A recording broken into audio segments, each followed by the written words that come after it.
the heirs she gives her lord. 7 times I gave birth. 7 times, black market stole my newborn before it even cried. And every time, my husband swore his mistress Elizabeth was risking her life to save them. He called my grief a sickness. Enough, Aurora! Elizabeth bleeds for this family. All you do is cry.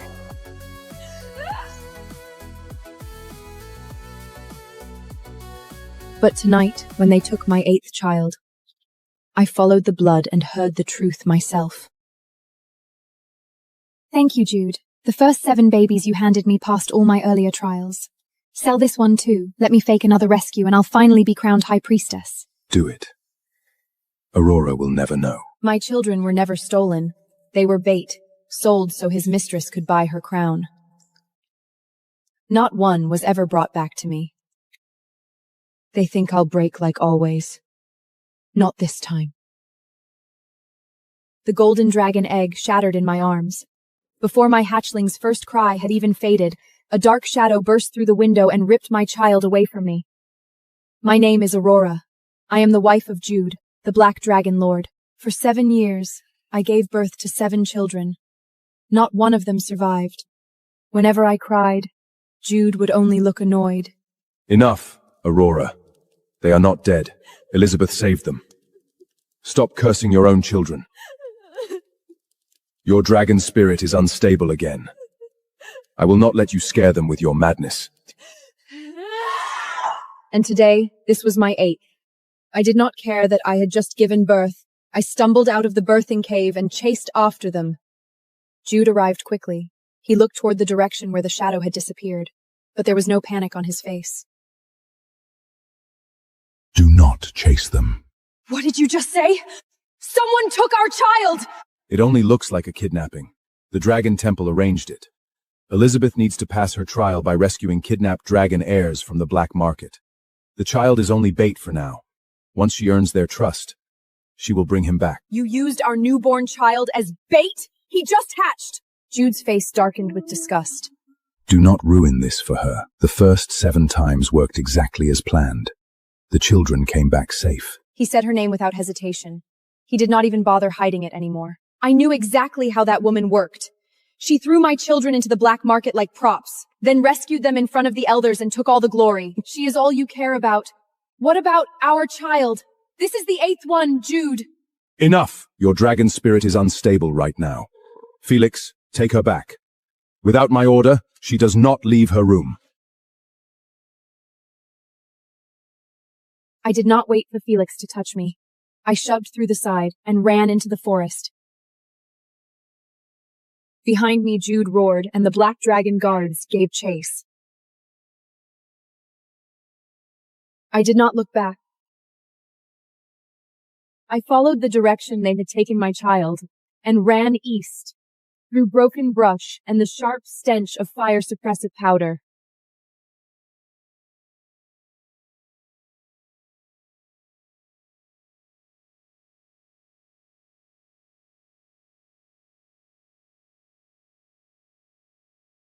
Halfway there, a faint but familiar trace of bloodline energy drifted over from a side path. It was not living dragon fire. It was a remnant spirit, cold and flickering like smoke. It was my firstborn. I would know him anywhere.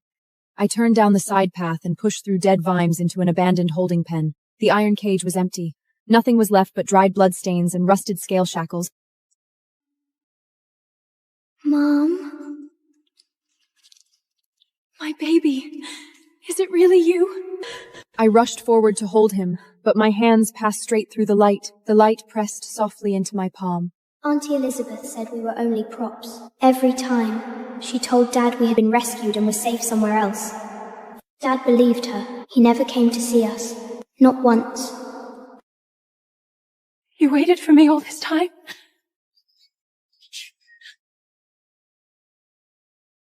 The tiny light trembled and turned toward the hatching pit beside us. 6 empty eggshells were stacked there, all of them shattered. Brothers and sisters waited too, but they could not hold on until you came. My baby, I am sorry. I am so sorry. I could not protect any of you. Don't cry, Mum. I just wanted to see you once. The last trace of golden light dimmed and went out. The cage fell into complete darkness. I reached out, desperate to hold on to him. But there was nothing left.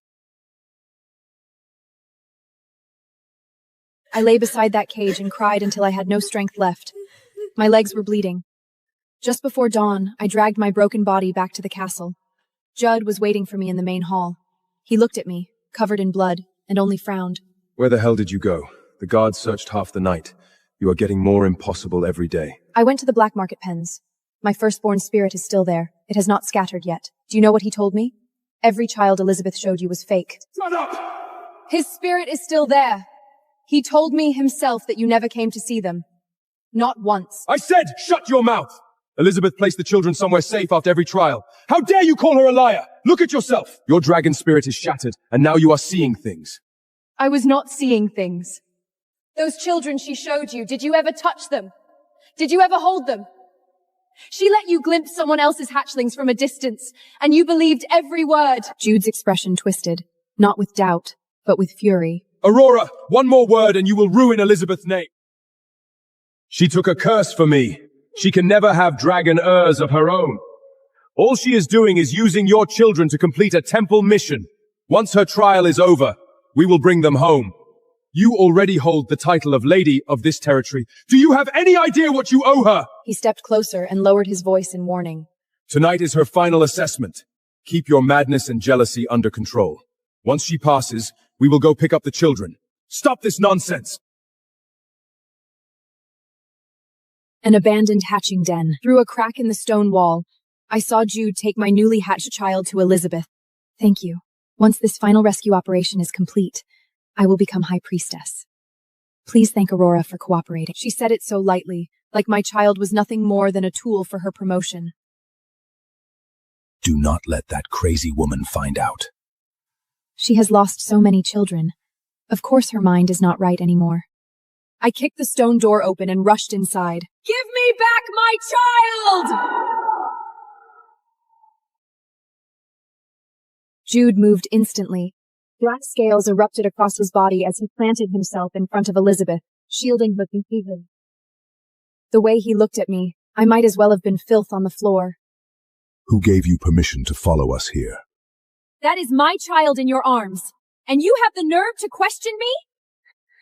Aurora, barging in like this will ruin the entire plan. I am only carrying out a temple mission. I have taken good care of every child. Good care? Then where are the first 7? Where exactly did you take care of them? She showed me the children after every mission. Why do you always twist everything into something ugly? Jude, I truly do not understand why she hates me this much. Once the trial is complete, all the children will be safe. Safe? My firstborn's last trace of spirit vanished right in front of me! He told me everything. Jude, Elizabeth has been lying to you this whole time. A flicker of discomfort crossed Jude's face. Then rage swallowed it. He raised his hand and slammed a seal down onto my forehead. Are you done? Tonight. I am asking you for one night. Once tonight is over, we will go get the children. Why do you have to lose your mind at the last possible moment? Go get them? They are already dead. All of them. You are the only one still swallowing her lies. The black dragon command seal clutched down on me. As I sank into darkness, I watched him gently pick up my child and hand him back to Elizabeth. She took the baby and sighed softly. Jude, when she behaves like this, I truly do not know what else I can do. I woke up with cold iron chains locked around my wrists. My wounds had been smeared with cheap, careless herbs. I burned through the shackles with the last scripts of my dragon fire, climbed out the window, and fled the castle. My feet carried me back to the black market warehouse from memory. I crept inside. My child was lying beside a smuggler. The dragon mark on his forehead had gone dark. The hatching flame at the tip of his tail was barely there. Fire-suppressive powder covered his scales, and cold iron rings had been clamped around his tiny wings.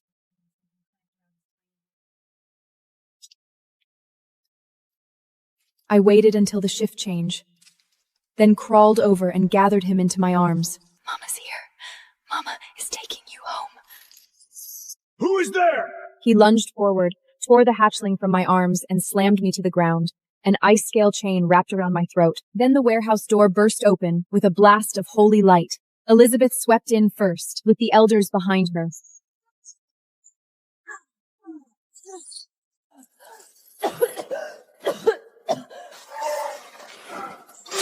Dragon Temple guards rushed in and subdued the smuggler. Jude looked down and saw me pinned to the ground, the chain still around my neck. He gave me one cold glance, then looked away and walked straight to Elizabeth's side. "Oh, Aurora, you again?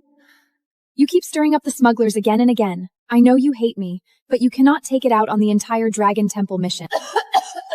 Jude, the baby is dying. Jude stared down at me, his eyes full of cold fury. You could not leave it alone, could you? Elizabeth had it under control, and you stormed in like a lunatic. Now look what you have done. Elizabeth bent down and scooped up the hatchling. She did not call for a healer. She simply turned the child towards the elders holding their memory crystals, angling him for the best shot. "Honored elders, please follow me back to the Dragon Temple to complete the return to nest ceremony. The child will be fine. Won't he, Jude?" Jude nodded. He did not even look at the child again. The Blackened Lord's crushing pressure bore down on me. I was forced flat against the ground, coughing blood, completely helpless. I dragged my body forward, still battered from Jude's pressure attack, and followed the ceremonial procession toward the sanctuary. Elizabeth's parade marched ahead of me. Holy light lit the way. Elders walked on both sides of her. No one looked back. At the sacred fire pool, Elizabeth placed my child on the ritual stone. He was barely moving. The flame at the tip of his tail flickered weakly, fading, catching, then faded again. According to the rules, he had to reignite his dragon fire before Elizabeth could officially claim she had rescued him. I broke free from the black dragon guards and lunged forward, grabbing Jude's arm with all the strength I had left. Judd, look at him! He is dying! Send him to the healing tower first. The ceremony can wait! Jude shoved me off in irritation, sending me stumbling backward. Shut up! If we stop the ceremony in front of the elders, 7 years of her trials are gone. Can you think about someone other than yourself for once? Someone other than myself? That is our child dying up there! He has black dragon blood. He is not that fragile. Stop screaming like some bitter, jealous woman. The flame flared for one blinding moment. The elders murmured in admiration. But I knew that was not revival. That was his life being drained out of him. I threw myself forward like a madwoman, Jerd's face twisted with fury. He seized my arm in an iron grip and dragged me back by force. Aurora, if you ruin her future right here, I will lock you back in Cold Tower myself and make sure you never step out again. He pinned me in place. I could only watch as the light before the sacred fire pool flickered once, then twice. Then it went out forever.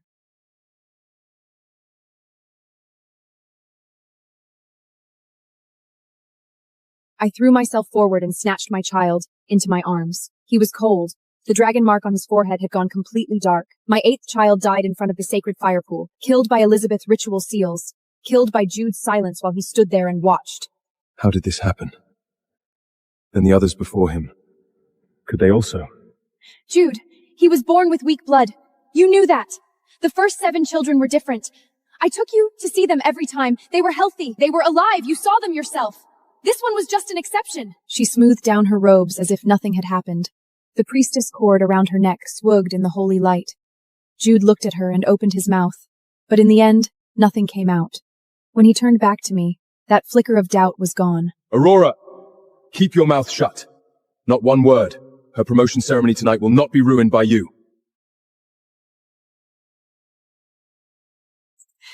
Jude, I want to break the mate bond with you. Are you insane? That bond was sealed by the Dragon Temple itself, so stop dreaming, Aurora. You are mine until I say otherwise. He turned and walked out, his hand resting protectively on Elizabeth's back. The square outside was already lit for her celebration banquet. I followed them out, my dead child still cradled in my arms. Then I raised my blood-stained hand and struck the dragon bell. The toll shook the entire castle. Jude Smith, Black Dragon Lord, handed 8 of his own children to the black market just to clear the way for Elizabeth. My children did not die by accident. They were murdered, and the 2 of you did it together! You insane woman! Aurora has lost too many dragon heirs! Her dragon spirit is shattered. Everything she says right now is madness. Guards, lock her in Cold Tower. Put a soul-binding spell on her and shut her up! I was dragged away. The crowd watched in silence. No one asked a single question. Behind Jude's back, where he could not see, Elizabeth gave a contemptuous smile. The iron door slammed shut behind me. The cold of Cold Tower seeped through the stone walls. I curled up in the corner, clutching my baby's frozen body. The soul-binding spell had crushed my dragon spirit so completely that I could barely move. I did not know how much time passed. Then the door creaked open. A black market smuggler who had slipped through the chaos stepped inside. He carried a scale-stripping knife, and his armor was torn from running from the dragon guards. Your precious lord and his priestess got my men caught. They are out of reach, but you are right here. The scale-stripping knife pressed against my heart scale. That kind of blade was to hurt dragons. It dug in along the seams of my scales, and the pain folded my whole body in half. Jude, help me! With the last shred of strength I had left, I pressed the mate mark on the back of my neck. I was begging Jude for help. Far away at the banquet, Jude felt his mate mark burn against his skin. He glanced down at it, his eyes cold. Elizabeth stood beside him, raising her glass as everyone toasted her success. What's wrong, Jude? Same old trick to get my attention. Let her sit with it. I will deal with her after the banquet. The scale-stripping knife came down. Then the iron door of Cold Tower exploded inward. You were declared barren today, and now you bring home a filthy stray. Hayley, do you ever get tired of humiliating our pack? We escaped from the pack house. The road was harder than I had imagined. The night wind grew colder with every step, so the flimsy wooden door burst inward. My father, my stepsister, and more than a dozen armed guards surrounded us. You stupid girl.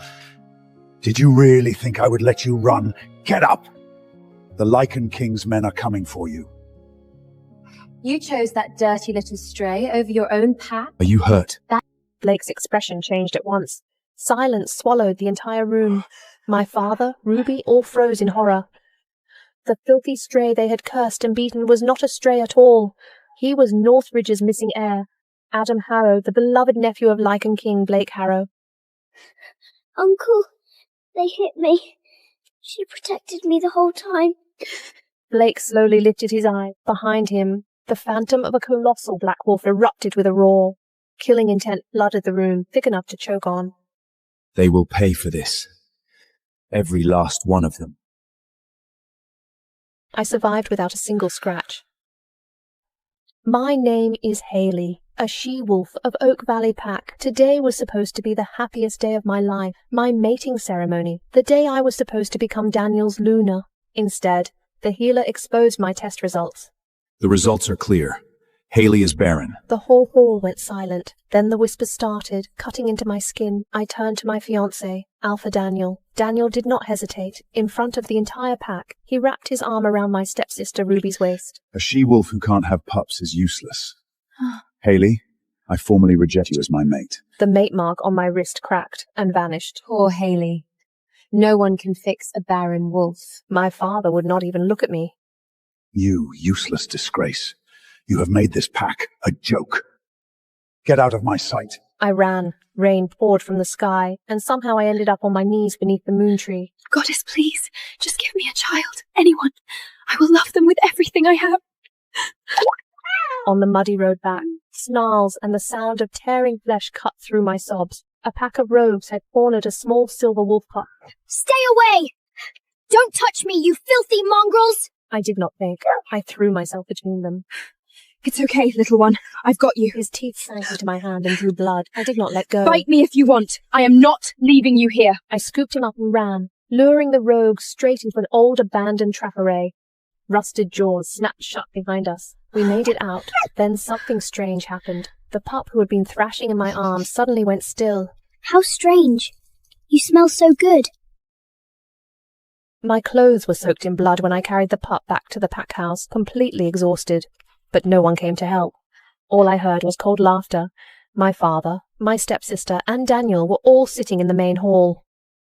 Well, look who dragged herself back in. You were declared barren today, and now you bring home a filthy stray. Hayley, do you ever get tired of humiliating our pack? You are pathetic. Every time I think you cannot sink lower, you prove me wrong. The moment their insults reached my ears, the pup in my arms snapped his eyes open. A furious growl rumbled deep in his throat. He struggled out of my arms and planted himself in front of me. In that instant, a dark golden glow flickered around his tiny body. No ordinary stray wolf could carry that kind of power. Dad, look at that thing! It is vicious! Lock it up before it bites someone important. Northridge envoys will be here any moment to collect the bride. If they see Hayley dragging around some rabid little monster, what are we supposed to tell the Lycan King? I froze. My blood turned cold. Bride! I was going to tell you tomorrow, but fine. You have already been promised. I know exactly what they say. That is why you are the one going. No. Please, do not do this. You do not get to beg. You are barren, useless, and already rejected. This is the only value you have left. My heart sank into a bottomless abyss. The tyrant Lycan King of Northridge. The king said to murder his brides. The monster said to lose control every full moon. And my own father had sold me to him. The guards rushed forward all at once. I fought back with everything I had. Don't touch him! Let him go! But my father slapped me so hard I collapsed to the floor. The pup went wild, tearing at the guard's clothes with his teeth, but he was too small and too badly hurt. They overpowered him and dragged him toward the dungeon. As for me, I was locked in my room. I heard the Lycan King is a monster. Every bride before her died on the wedding night. Then Hayley is perfect. She is barren anyway. No real loss if he kills her. I did not want to marry a bloodthirsty tyrant, and the pup in the dungeon was still dying from silver poisoning. If they sent me to Northridge, he would not survive. Late that night, when the guards changed shifts, I picked the lock on my door and crept down to the deepest part of the dungeon. The pup lay weakly on the cold stone floor of his cell. He lifted his head at the sound of my footsteps, his eyes sharp with suspicion. But the moment he recognized me, that hostility vanished. Can you hear me? Hayley? You came back for me? I thought you left me here. Don't be scared. I'm not leaving you behind. Come on. We're getting out of here. We escaped from the pack house. The road was harder than I had imagined. The night wind grew colder with every step, so I wrapped my only cloak around the pup. Along the way, I cleaned his wounds with herbs. I gave him every last crumb of dry bread and lived on melted snow. Under my care, the silver poison in his body slowly stabilized. It felt like a miracle. Why are you being so nice to me? Your own family threw you away, but you still risked your life to save me. Maybe because we are the same. We are both the ones nobody wanted. I cannot bear pups. To our pack, that makes me useless. Who said that? You helped me, healed my wounds, and gave me your food. You are better than all of them. Little one, the adult world is not that kind. A she-wolf who cannot have pups will never be chosen by an alpha, no matter how good she is. I really do not understand grown-ups. Why would anyone decide if you are good or not by whether you can have babies? My uncle is not like that. He is the strongest alpha in the world. He would never judge someone by something that stupid. When we get home, I will introduce you to him. You are so good to me. He will like you too. Your uncle has never even met me, and I cannot have pups. I would only be a burden to him. No, you would not. You saved my life. If he looks down on you for that, then he does not deserve to be my uncle. Watching his little face scrunch up with frustration, I felt some of the pain I'd been carrying finally loosen. His clumsy words healed something inside me. The snowstorm was getting worse. Little one, where exactly is your home? In Northridge. The name Northridge sent a chill through me. That was the Lycan King's territory, the land of the murderous tyrant everyone whispered about. But when I looked down and saw the hope in the pup's eyes, I clenched my jaw and kept walking. If I could get him home safely, I would walk straight into death if I had to. We found shelter in an abandoned cabin deep in the woods. The pup grabbed the edge of my clothes and refused to let go. Hayley, promise me something. When I wake up tomorrow, you will still be here. I am not going anywhere. Swear it. I swear. He curled against me, even after he fell asleep. His tiny paws stayed wrapped around my fingers. A warmth spread through my chest. If I could really have a child like this, how perfect would that be? But the peace did not last. Just before dawn, chaotic footsteps and crushing wolf auras closed in around the cabin. Dad, I smell that bitch. She must be in the cabin up ahead. My heart lurched. I jolted awake. My father and stepsister had found us. The flimsy wooden door burst inward. My father, my stepsister, and more than a dozen armed guards surrounded us. You stupid girl. Did you really think I would let you run? Get up! The Lycan King's men are coming for you. You chose that dirty little stray over your own pack? Then she slapped Adam hard across the face. You little beast. Go on, growl at me again. That slap snapped the last thread of my sanity. You hit me? When my uncle gets here, you are all dead. Every single one of you. Your uncle, please. You are a half-dead stray shaking under a net. Beat him! The wooden club was already swinging down toward Adam. I tore free from the guards, threw myself over him, and shielded him with my back. If you want to hit someone, hit me. Do not touch him. My father gave a cold laugh and raised a barbed whip above his head. But at that exact moment, the entire cabin shook violently. A crushing, suffocating, savage pressure dropped over everyone in the room. A blast of snow and darkness swept into the cabin. A towering man stepped through the doorway. He was broad, cold, and terrifying. The second my father and Ruby recognized him, the color drained from their faces. They dropped to their knees at once, their arrogance gone. My king, we did not expect you to come in person. Haley is the bride Oak Valley promised you. She ran off with this stray and tried to ruin the arrangement. The little beast attacked my guards, so we were only trying to restrain him. The king did not even look at them, were fixed on the pup in my arms. I pulled Adam tighter against my chest without thinking. So this was the tyrant of Northridge from the rumors. There was no way I was letting this bloodthirsty madman take the child from me. I gritted my teeth, held Adam closer, and blocked the king's view with my body. No! He is hurt! You are not taking him from me. Then Adam struggled to open his eyes. His voice was weak and hoarse. Uncle. Wait, he is your uncle? You meant the Lycan King? Adam, are you hurt? Blake's expression changed at once. Silence swallowed the entire room. My father, Ruby, all froze in horror. The filthy stray they had cursed and beaten was not a stray at all. He was Northridge's missing heir, Adam Harrow, the beloved nephew of Lycan King Blake Harrow. Uncle, they hit me. She protected me the whole time. Blake slowly lifted his eyes. Behind him, the phantom of a colossal black wolf erupted with a roar. Killing intent flooded the room, thick enough to choke on. They will pay for this. Every last one of them.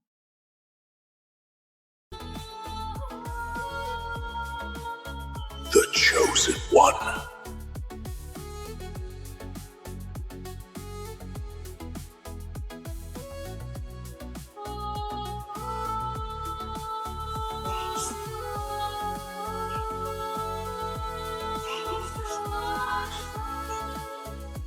We will meet again, sir.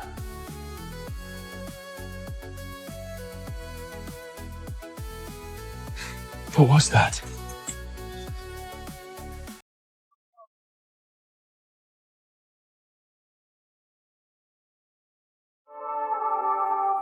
Cars fix, bills to pay. Take it, the divine Icock. It's your ticket into the Temple of Olympius. Alexius, no. I can't. If I take it, your family will kill you. I'm mortal-born, Grace. A one-syllable nobody. Olympus is where you belong. And never get tired. You're my peace. 3 years from now, I'm coming back, and I'm marrying you before all the gods. Kneel! I emptied our treasury for that ichor, and you gave it to an outsider? Without that blood, a mortal can't even step foot in Olympia, and you wasted it on a gutter whore? Say her name again, and I'll kill you. Enough! The oracle said you'd stand among the gods, that you were our future, and you threw it all away for a girl? Father, exile him. Strip his name and sell him into slavery. The oracle was wrong. Look at his powers, he's weak. He's always been dead weight. Father, please! Give him one more chance! Ow! Shut up, Monica! You gave birth to him with a nameless nobody, and this family has been a joke ever since. Now he's shamed us in front of the whole city. I'm done with him. Take him to the Isle of Death. No!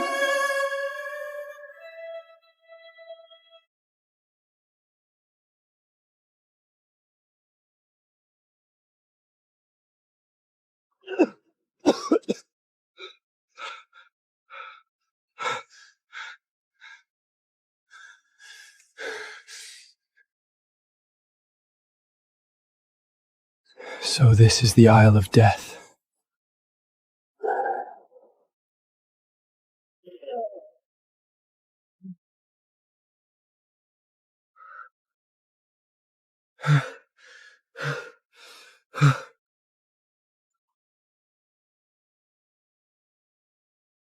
Damn it!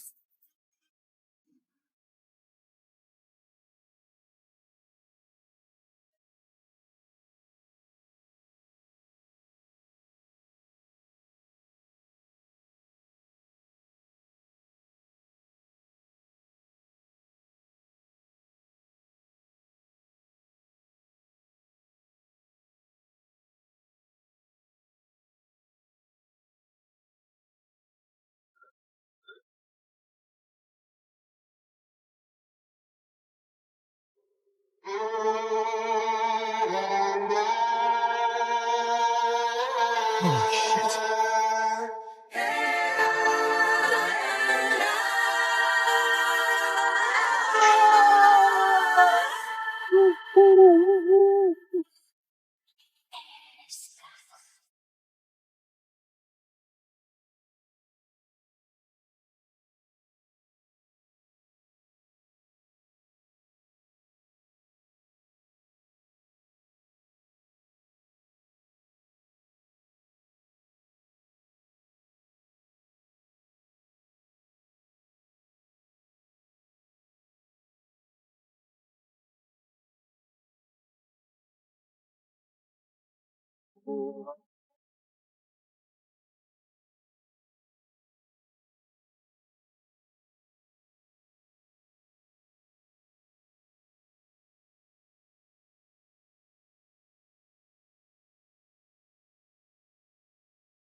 It doesn't make sense.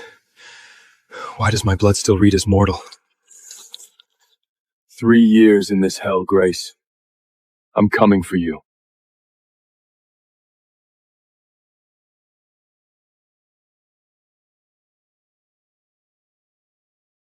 It's like I dreamed you up inside my head.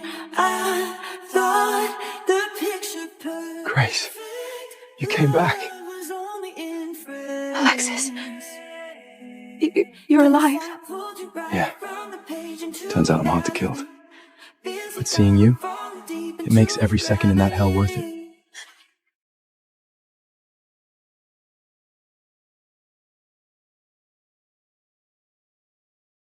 How have you been these past 3 years?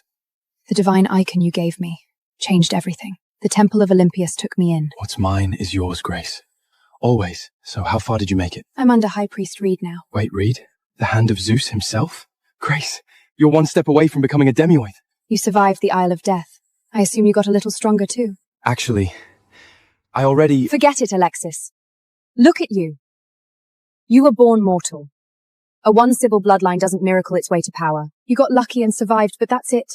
We aren't in the same world anymore. Let's end this. What? I'm engaged.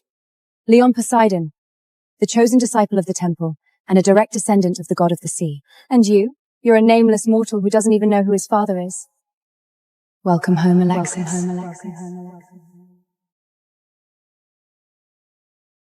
I lost everything for you, Grace. My family, my name. They threw me into that meat grinder for 3 years. I bled every day. I fought monsters every night. I crawled out of hell because I thought you were waiting. The whole world could spit on me. But not you. I'm sorry. This is a dragon fang. It will boost your bloodline. Take it. We're even.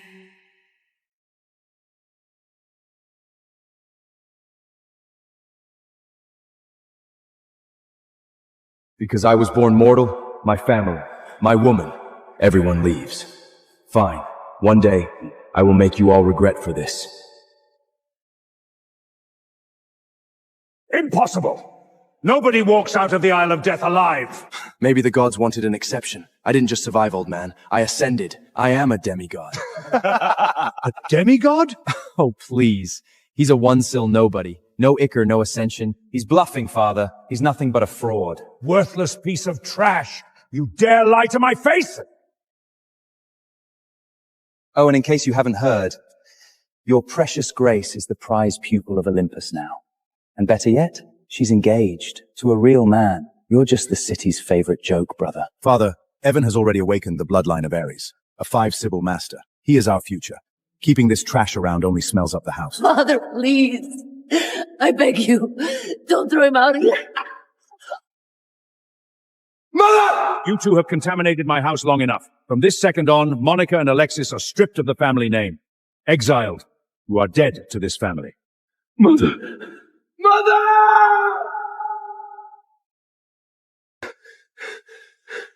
Mother! Mother! Somebody call a healer! Now! Save the theatrics, Monica. Dying early won't change Father's mind. Disgusting. You will bleed for this. Every single one of you. Bleed? From a one-cell failure? You survived a death trap and now you think you're a god. Drag them out of my sight. Touch her and you die.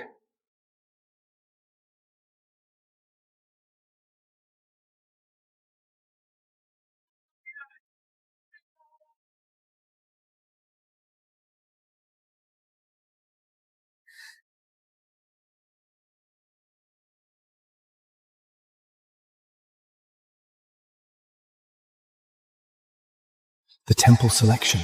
They're putting up the Gorgon's blood as the ultimate prize.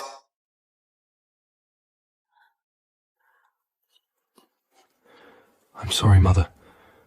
If it wasn't for me, you wouldn't be here. Never say that. The world thinks you're nothing, Alexis.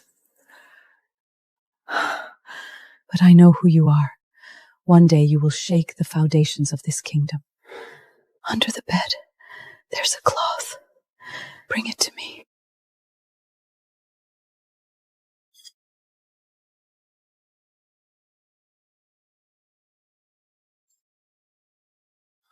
What is this? The only thing your father ever left behind. My time is running out, Alexis. When I'm gone, let this spear be your shadow. It feels dead, like ordinary iron. There's no power in it. Mother, look at me. You're going to make it. The blood of the Gorgon. It can cure you. I'll find it.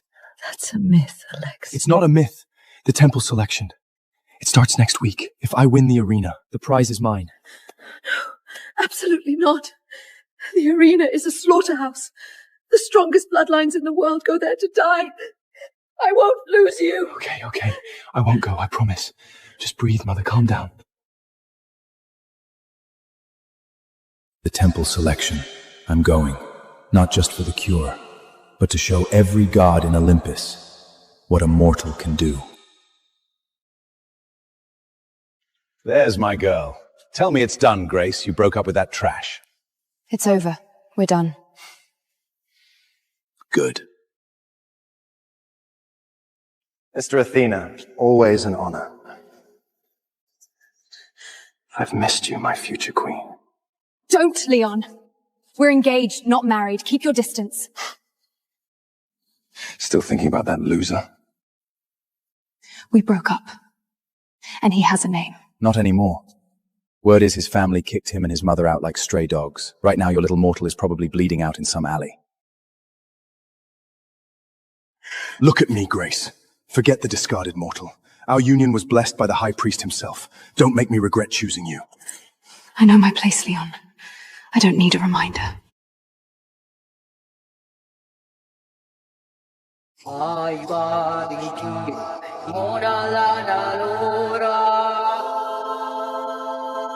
High Priest, your presence honors her. Master, what could possibly bring you out of the temple in person? Last night I felt a divine aura. Something pure, ancient, erupting near this very city. An aura powerful enough to disturb you? Who could command that kind of power? Someone whose bloodline makes our gods look like children. In fact, that energy, it already surpasses my own. Stronger than you? That's impossible! Master, your power was granted by Zeus himself. Who in this world could possibly rival that? Mortals crawl at the bottom. Above them are the bloodlines. Above the bloodlines stand the demigods, and at the absolute peak are the true gods.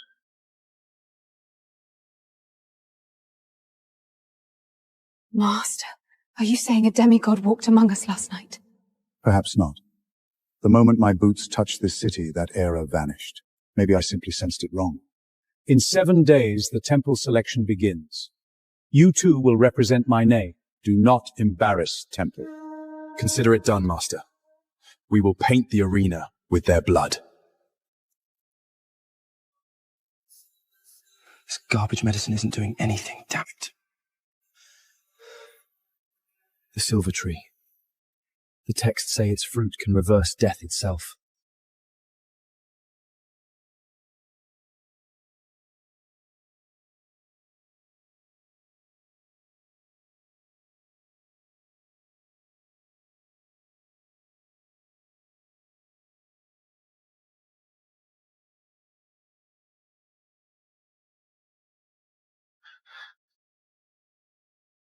Stealing from the silver tree? You've either got a taste for death, or you're incredibly stupid.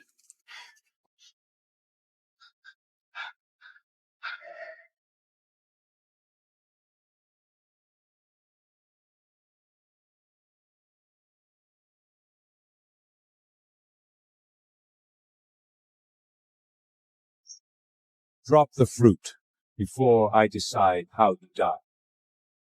Drop the fruit before I decide how you die. You have it wrong. My mother is dying. This fruit keeps her alive through the night. That's all I care about. The fruits belong to the temple. Mortals have no right to touch them. Then tell me something, old man. Does the temple's mercy only extend to the strong? Why do the gods look away when a mortal bleeds? Look, let's make a deal. I take enough to save my mother. You pretend you never saw me. Everybody wins. You think I am a stranger to the temple? I will grant you one final grace. Submit to the temple gods, and I'll ensure your execution is painless, not an option. The fruit leaves with me. Bold words for a rat.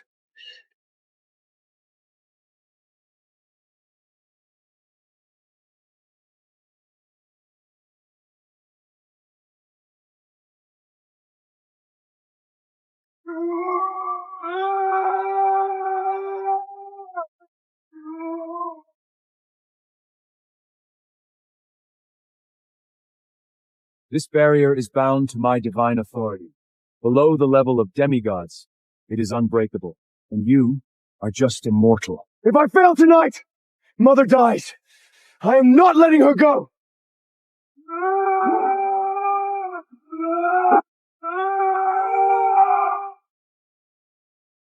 That's impossible.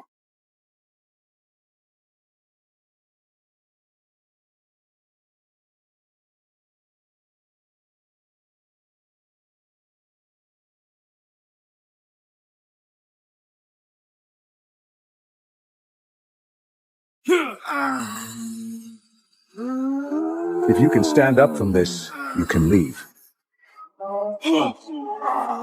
Damn it! Mortals always confuse desperation with power. When the guards get here, your head will be a warning to the rest of your kind. For my mother, I'll rip Olympus apart with my bare hands. No one stopped me. Not you! Not Zeus! Birth 5 royal heirs, and I send you home to Earth. Relax and breed, host. Mercy, Your Majesty! Give Give me one more chance, I beg you! I'll conceive next month, I swear! Majesty.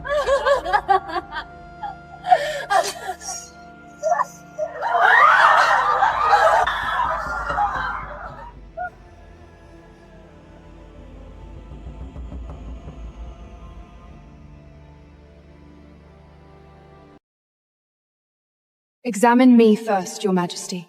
Faster. I tire. She has no place to disrupt the court. Drag this filth out and flog her! No!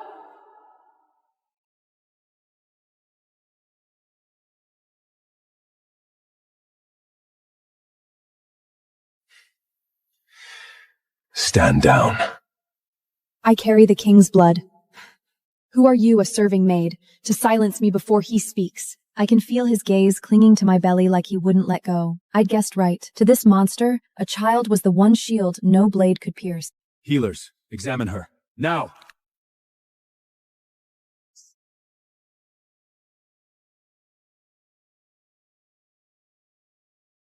Well? Your Majesty, she's pregnant.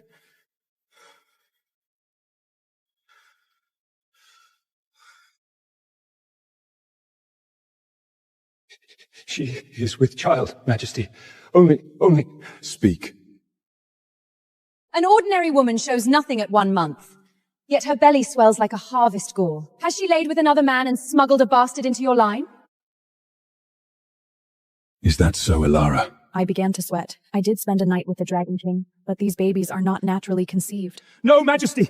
The light reads true. The seed is yours beyond doubt. It is only the life force coils strangely. We beg leave to read her again. That's impossible. I made certain... Say it again. I have an heir. Yes? Yes, Majesty. I can't help but piqued. The king, he looked so young. It's hard to believe, but for one heartbeat, the tyrant who had buried 1,000 women looked almost like a boy. Read her again. If the child is unstable, name the cure. Bleed the treasury dead to keep it breathing.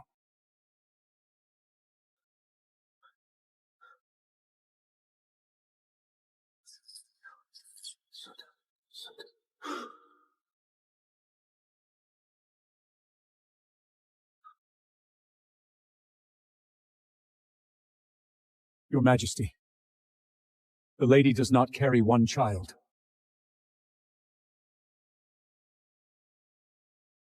Not one? 5, Majesty. We have counted 3 times. 5 royal elves share her womb. 5! I knew the curse was a lie! Let the old vultures dare push another man's son onto my throne now! I moved to kneel, but he caught me against his chest instead. I'm bewildered. This behavior is so unlike him. You will never kneel to me again. A privilege. I'm surprised. This is what 5 heirs get me. Yes, my king. I noticed Roxanne across the hall, frozen and pale. Her eyes were fixed on my belly with a horror she couldn't hide. I didn't mind her. I was focusing on one thing, the babies, and the promise to send me back home. But the thought tasted strange, even then, because the man holding me smelled of storm and cedar, and his arms had gone gentle as a vow. Name your reward, my lady. A title for your kin? A crown for your own brow? I want only one mercy, Your Majesty. Name it. I wish... Repeal the law. No more brides to the blade for a barren womb.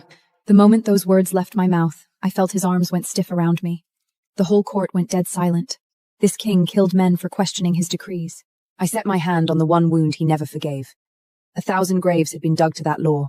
Asking him to undo it was asking him to call himself wrong. A long, cold silence stretched until I could hear my own heart. Granted. Guards, move the Lady Ilara into my own chambers. I want her where I can see her day and night. I noticed Roxanne again, across the hall. Her painted smile never wavered, but her eyes followed me like a hunter marking prey. I should have felt nothing but triumph. A mercy granted, 1,000 future brides spared, my place secured until the birth. Instead, when he set his hand at the small of my back and led me from that bloodstained hall, something in my chest turned over. Careful, I told myself. He's a means to an end. 5 heirs, and you're gone. Don't you dare grow roots in a world you're leaving. But that night, in the warmth of his chambers, he laid his palm against my belly, as if it were made of glass. And somewhere in the star tower above us, an old man was already reading my ruin in the sky.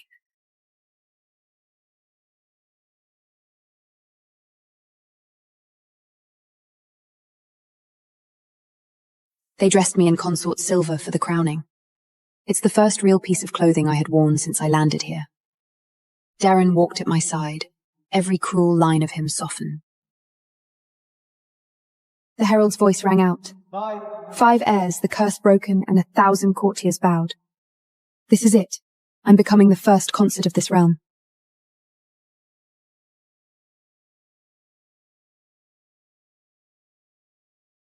Your Majesty! This woman must not be raised! There came Roxana. How surprising. She strode in like she's walking to a battlefield. Behind her, it was a white-bearded man in star-marked robes. The Grand Augur, Malachar. I did not summon you down from your tower. Why are you here? I read the heavens last night, Majesty. A demon light burns beside the royal star. A monster comes to drown the realm, and the omen points here, into this very womb. One child is a blessing. Twins a marvel. This woman breeds 5 at once. That is no blessing. That is a beast sign. A doom star wearing a child's face. The court rippled with fear. They already whispered like they believed my babies would bring apocalypse to this realm. 5 in one womb. Unheard of. A demon, surely. What else could it be? For the realm, Majesty, put the demon bride to death before she dooms us all!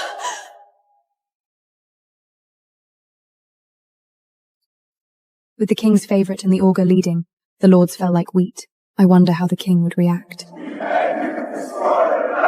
Silence!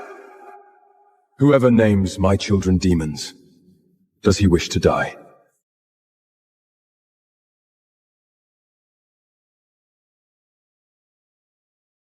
A death pardon, granted by your late father's own hand. Strike me down if you must. I will die ridding the realm of this plague. I knew Malachar was digging his own grave. I can tell from the king's vein popping. But the fool didn't notice. Or he did, but he simply chose to ignore it. He wanted me dead, me and my babies.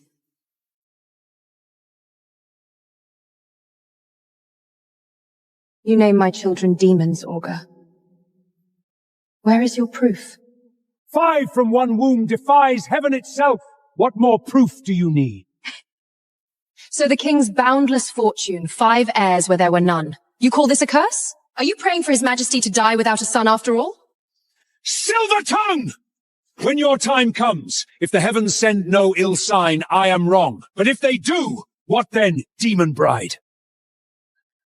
My pulse stuttered as the whole court waited on my answer. How was I supposed to know what sign would show? This dusty old fraud dares threaten my host. Bet him, Ilara. I'll strip him to nothing. Gift unlocked, heaven's blessing card. It triggers the moment you give birth. Let us make a wager. If, on the day I give birth, the heavens send disaster as you claim, I will lay my own neck on the block, gladly. But if no ill omen comes, what will you forfeit? And what of the maid who slandered me? Should a blessing fall instead, I will put out my own eyes and read the stars no more. And if the lady is wronged, surely loyal Roxana will pay with her life. Roxanne's head jerked up. I could tell she wanted no part of this, but the augur's certainty pinned her. She had no path left but forward. I accept the wager. If I have wronged the lady, I will die to atone. Then it is sworn. The whole court bears witness. In 8 moons, You both lose.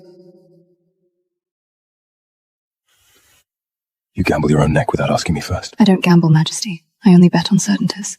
He stared at me a long moment, and something flickered in those cruel eyes.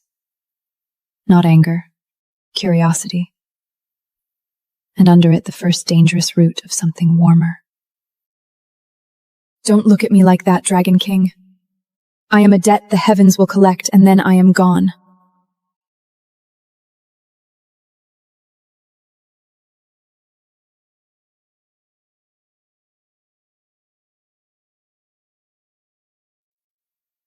The moons turned.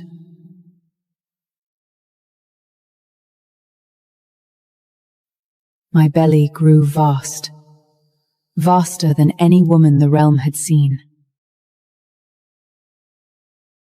And the longer it grew, the louder the whispers spread. Demon bride, doom star, 5 in 1.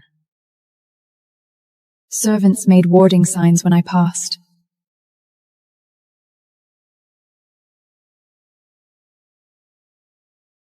Twice, my food came back from the taster with a wrongness in the smell.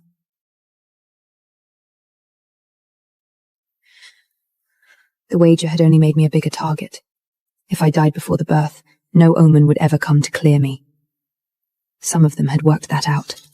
Darren set his own guards at my door. Day and night, he came to me each evening, and each evening his brow was darker with a worry he could not say aloud. Eat nothing I have not watched prepared. Trust no hand but mine. I stared at him, silently surprised. My carefully walled heart cracked one more hair's width. You taste my broth yourself, Majesty. Stop it! He is a tyrant. He buried 1,000 women. You are leaving. But the man who buried 1,000 women was sleeping in a chair by my bed each night so that no blade would find me in the dark. Then, in the 8th month, weeks too soon, the pain came, a fist of agony low in my belly. The lady's time is here!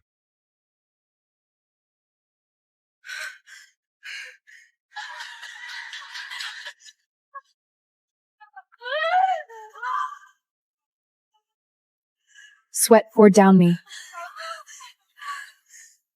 Through the agony, I heard Roxana's voice rise, sweet and triumphant over the storm. Fire! The royal chamber burns! It's judgment! Heaven's judgment!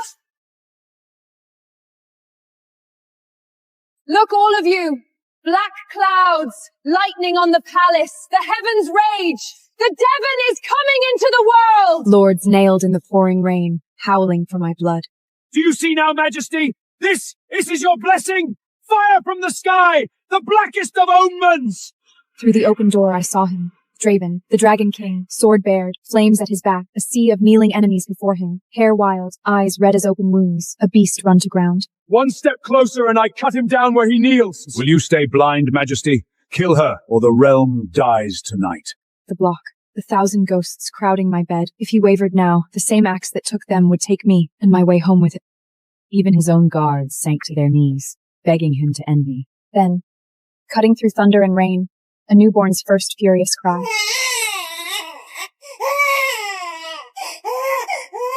First hair detected. Heaven's blessing deployed.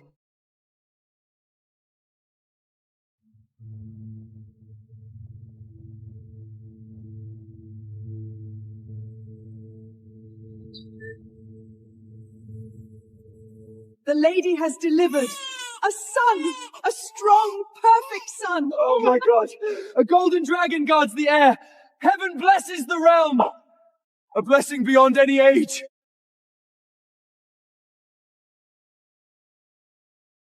Do not be fooled! There is only one true dragon, and it is the king! A child who summons a dragon at birth bears the throne seeker's mark. It will devour the crown. Kill it before it grows! Fire first, false dragon after. The demon means to steal your power. For the realm, do not soften now! Darren traved in air, but he loved his throne more, and trusted no one. One whisper of throne stealer could turn a father's heart to a blade in a breath. I screamed into the dark behind my eyes. System! He's twisting it! Do something now! Easy, host. The blessing is only half unwrapped. Push. Bring the rest into the world. I dug my nails into the wood and bore down with everything I had left.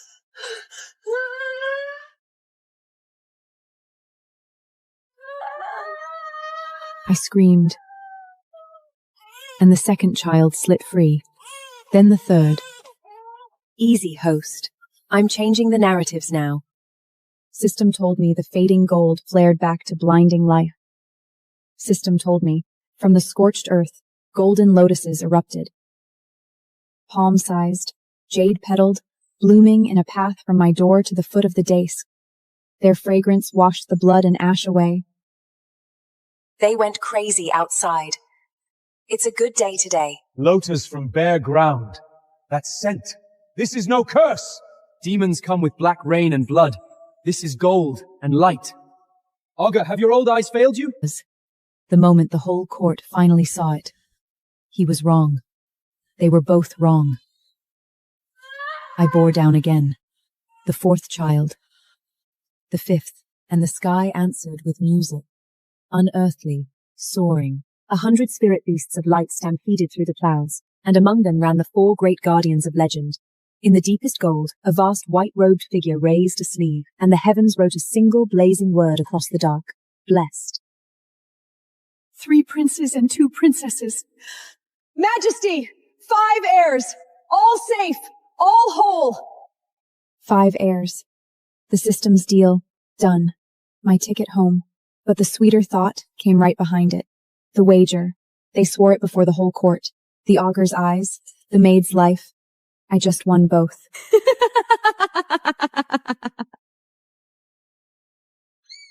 I turned my head toward the 2 figures drowning in golden light, and I let myself smile.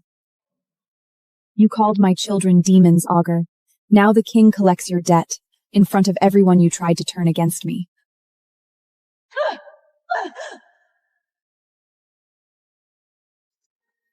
You wagered the heavens would condemn her.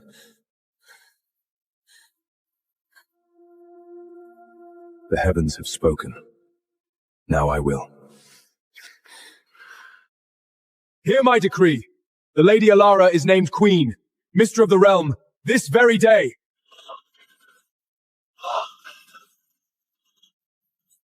I should have felt only triumph. Instead, I searched his face, the monster who'd nearly killed me an hour ago, now holding me like I might break. No. Alara, you're going home. Don't you dare feel anything for him. But when I looked past his shoulder, 2 shadows were slipping toward the east gate, Roxanda and Malachar, running while the court drowned in celebration. Your Majesty, your augur and your favorite are leaving the party rather early. Seize them!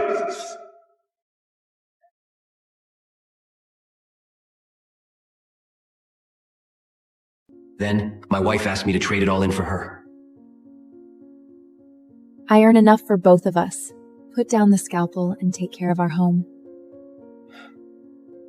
For 5 years, I buried 8 years of medical training under laundry and home-cooked meals.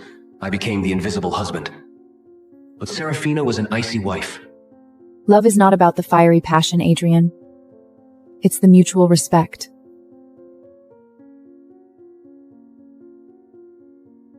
For 5 years, she was a statue in my bed, a ghost in my arms. For 5 years, same position, same stoic reaction like she wasn't here. But on our 5th anniversary, the icy Serafina finally showed some heat, just not for me.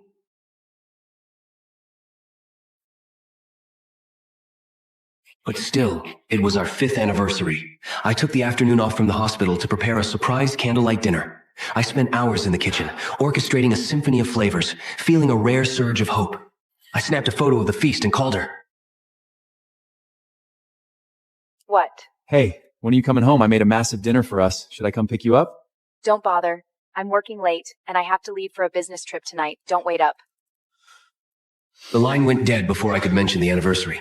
The disappointment was heavy, but I buried it under the excuse of her career. Then, the hospital called. An emergency transfer was coming in a male patient with a delicate, traumatic injury. I rushed to the ER, ignoring my empty stomach.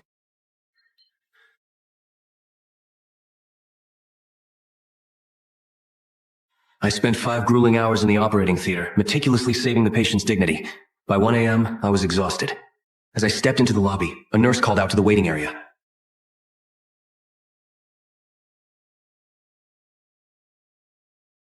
Family for Julian White? Is anyone here for Julian White? A woman awoke from deep sleep. Despite her mask, I knew that silhouette better than my own. Here, I'm with Julian. I froze. My wife, who was supposed to be miles away on a business trip, was standing 10 feet from me, her eyes brimming with a terror she had never shown for me. She was still wearing the beige midget dress she had left in that morning.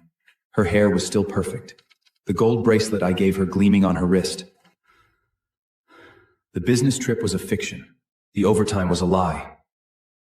I watched, paralyzed, as Julian was wheeled out on a gurney. Celefina rushed to his side, her hands trembling as she reached for him.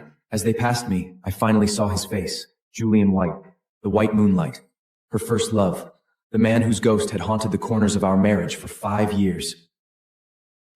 The world tilted. The 5-hour surgery, the hunger, and the sudden, violent realization of her betrayal crashed over me. My knees buckled. Adrian! Are you okay? I'm fine. Just a bit of low blood sugar. Serafina didn't even look at me. I was just another masked surgeon in a hallway full of them. She was too busy whispering to Julian as they boarded the elevator. I sat in the lobby for an eternity, staring at the floor until my eyes burned. Eventually, I found myself outside Julian's recovery room. Through the glass, I saw her. She was fussing over his pillows, her movements filled with a desperate, aching tenderness. My wife, the woman who claimed intimacy was unnecessary, was currently holding another man's hand with a devotion that bordered on worship. Business trip, overtime, Julian. I whispered the words to the empty hallway. The irony was a poison.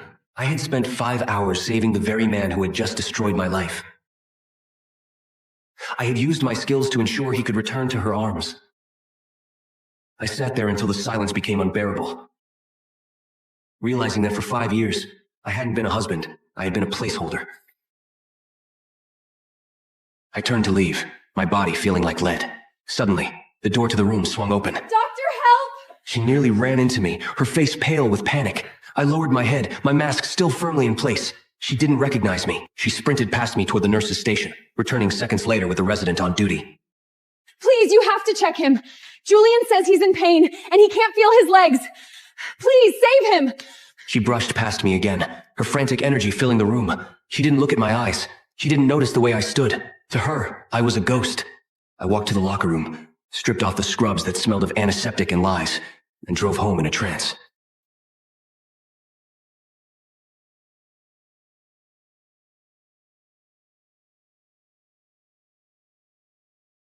The house was a tomb. I lay in the dark, the silence ringing in my ears. I opened our chat and typed 1,000 words of fury and grief, but I couldn't press send. Instead, I sent a lie of my own. Hey, honey, I just got back from a late call. How's the trip going? Hope you're resting well. I waited. The minutes turned into an hour. The read receipt never appeared. I finally fell into a shallow sleep, haunted by images of them together. When I woke, the sun was blinding. My phone was still silent. No reply, no explanation, just the cold, hard vacuum of her absence. I realized then that I wasn't waiting for her to come home. I was waiting for the strength to let go. 5 years of devotion had been built on a foundation of sand, and the tide had finally come in. I was washing my face when I heard the front door open. My heart hammered against my ribs as I stepped into the living room. Serafina was there. Beside her stood 2 massive suitcases. She was still in the beige dress, her expression returning to its usual mask of icy indifference. You're back from your trip early. Yes. She didn't offer a lie. She didn't offer an apology. She just looked at me as if I were an intruder in my own home.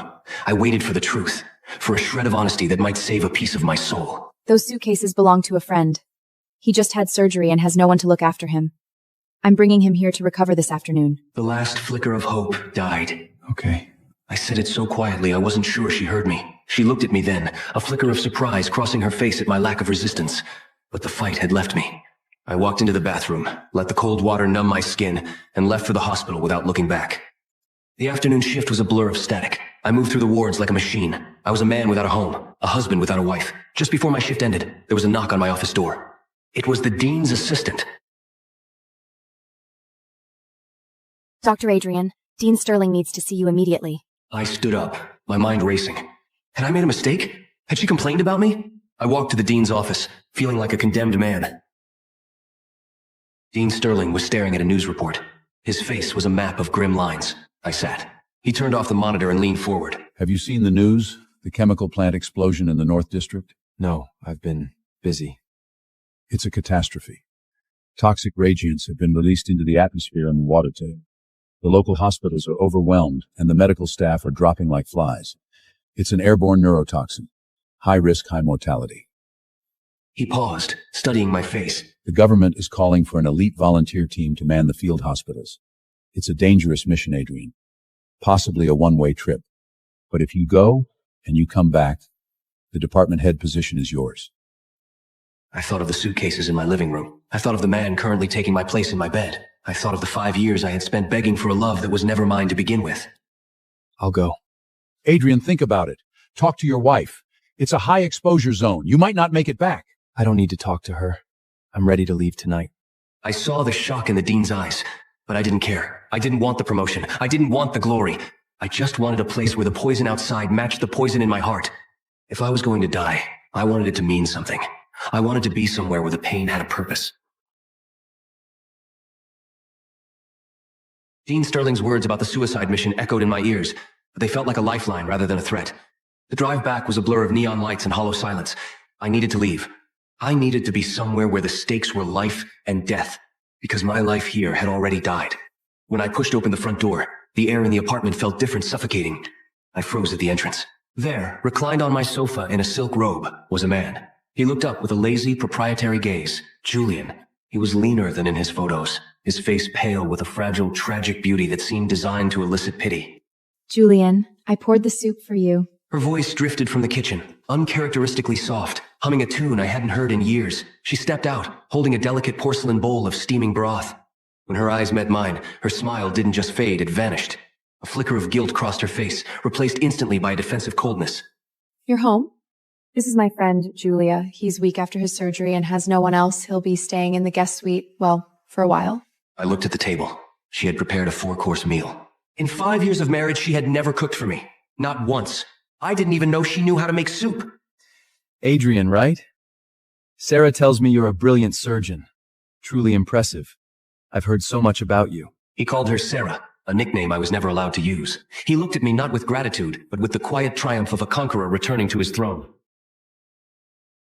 Adrian, Julian greeted you. Don't be rude. I looked at her, then at him. The rage I expected didn't come. It was replaced by a profound sense of absurdity. I'm tired. I turned toward our bedroom, wanting only to close the door and vanish. But when I turned the handle, the sight inside stopped my breath. My linens were gone. My pillows, my books, the clothes I usually left draped over the chair, all gone. The room had been scrubbed clean of my existence. In the corner stood a solitary, packed suitcase, my suitcase. Julian needs a proper bed to recover.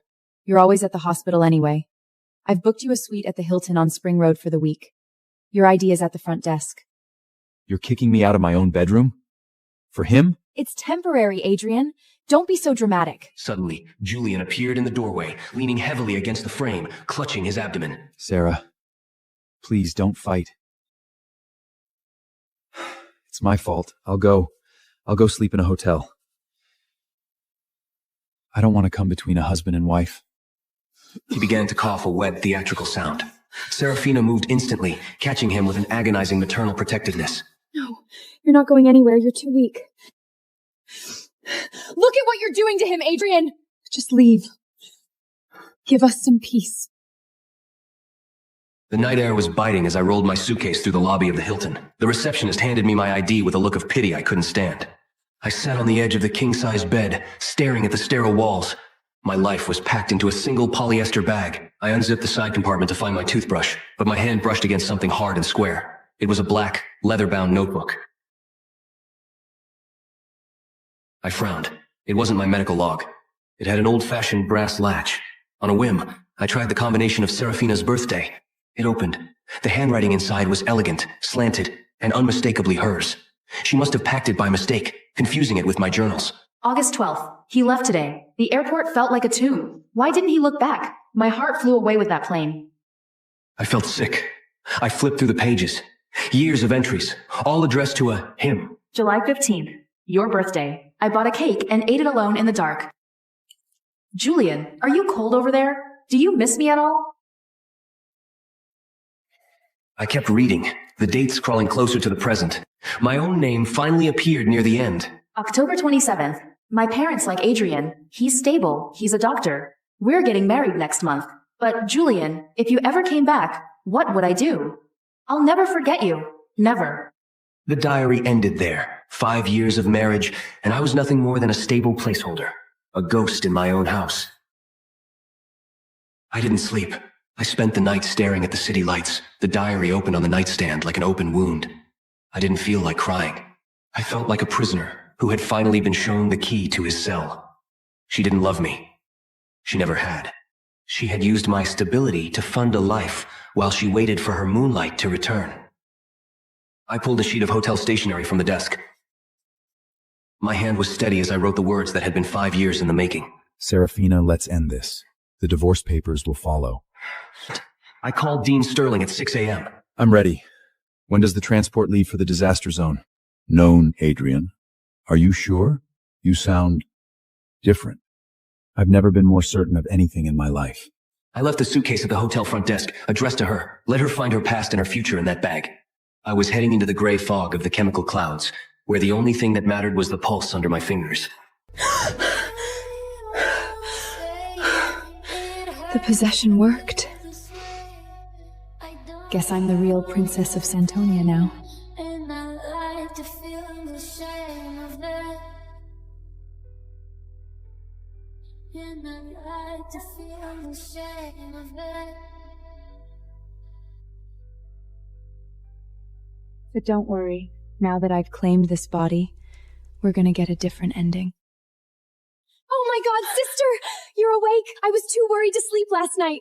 Look, it's okay. If you're really that terrified of being the dragon's bride, I'll go. I don't mind sacrificing myself for the kingdom. You fake little snake. I just fell off a cliff, and you're squeezing my ribs into powder?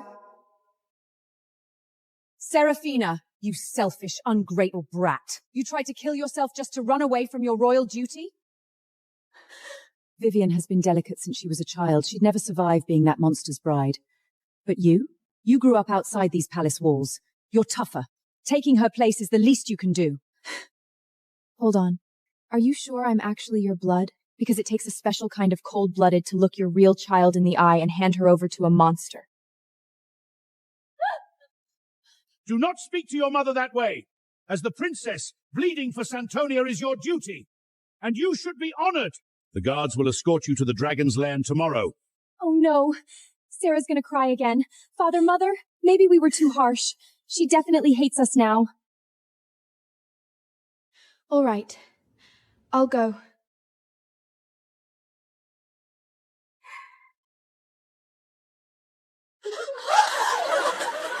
Please, God, not me. They say that monster tears each chosen girl apart. Please, someone, hand me a blade. I'd rather cut my own throat than be dragged into that monster's bed.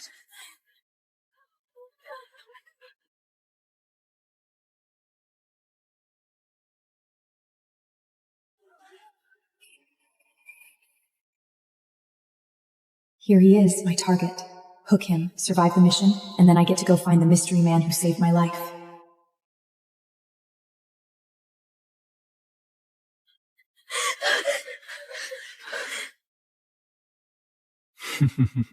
Let's see which one of you is lucky enough to be my new bride.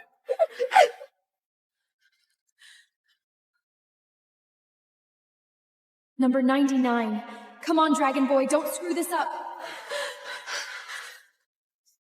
34. Cecilia. No, please, my lord, I'm sick. I'm very sick. You can't take me, please.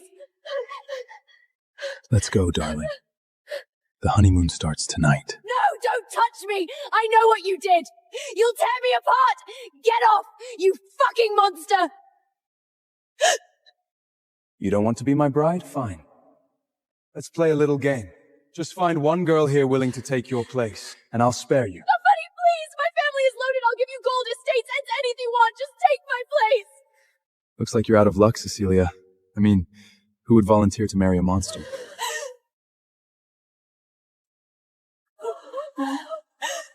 Hold up! I'll take her place. You? Serafina, Princess of Santonia. I volunteer to become your bride. my lord. Wait, you are...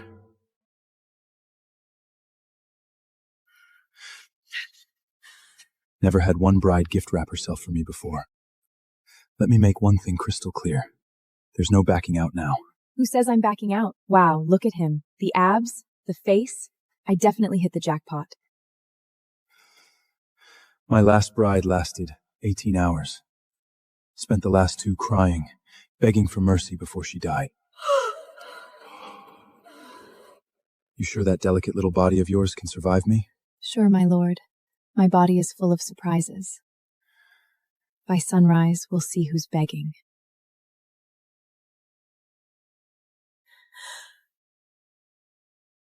Wait. Why does he smell like the man who saved me? No. No way. My savior couldn't be this cruel dragon. Let's make a little bet, my lord. We'll see who taps out first and begs to stop. Do you dare?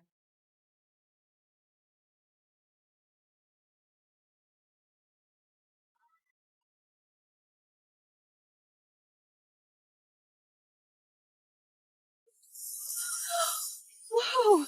This place is gorgeous! Way better than our palace.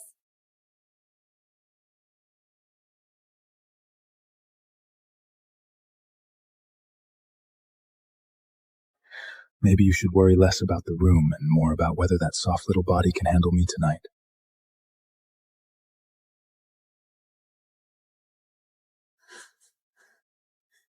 Shit. Did he smell the succubus on me?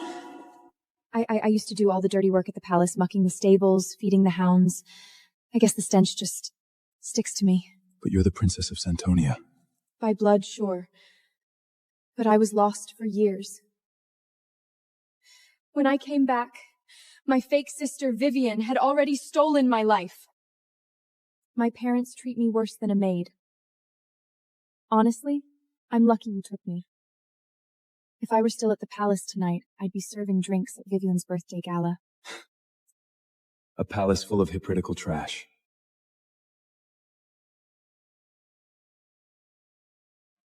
One for the vault, one for the hot spring bath. Meaning? Get yourself clean, then meet me in the vault. I won't have my bride walking around look like a peasant. You're reaching for a flame. I always heard dragons were greedy hoarders. And his hoard just fell into my lap?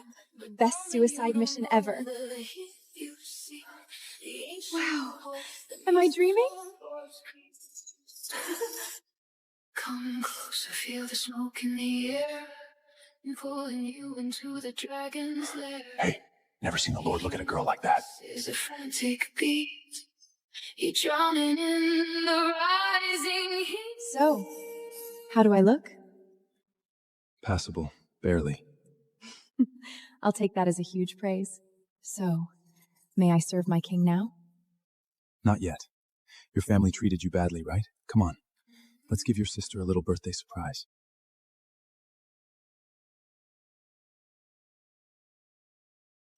Serafina? You're alive? How is that possible? Antonio? You said the monster took her! How is she back? Honestly, I'd love to know too. Xavier drops me at the front steps and vanishes. Did he bring me here to be disgusted by these people all over again? Where did you get those jewels? She stole them! Of course! Sister, are you insane? You stole from the dragon's lair and ran away? You're gonna get my kingdom ruined! Guards, drag her to the dungeon! No one gets her out without my orders! Let go of me! I'm the Dragon King's bride!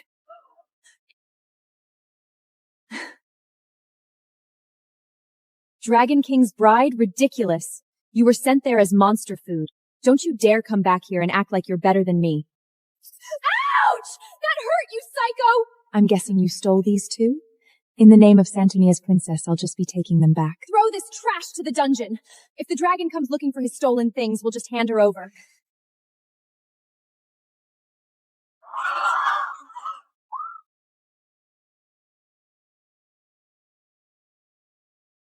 Who gave you the nerve to threaten my bride with a cage?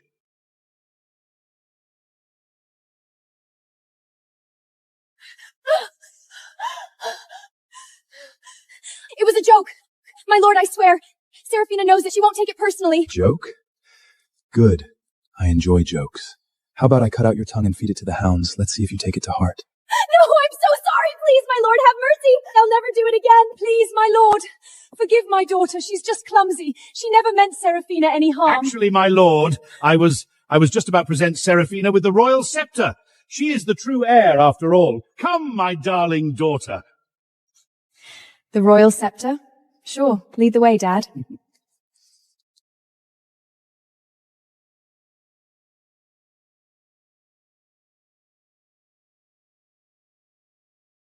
My lord, there's something you need to know.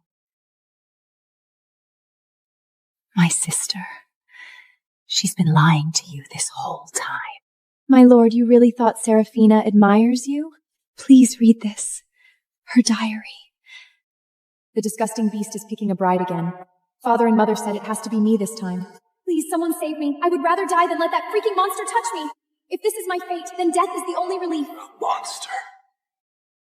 Serafina, you fucking liar. It was all an act, huh? You're just like the rest of them, looking at me like a monster. Xavier? What are you doing in here? Aren't we going back to the lair tonight? Xavier, why are you looking at me like that? You're scaring me. I've always had a crush on you. I know you're not a monster. Was that the script? What are you talking about?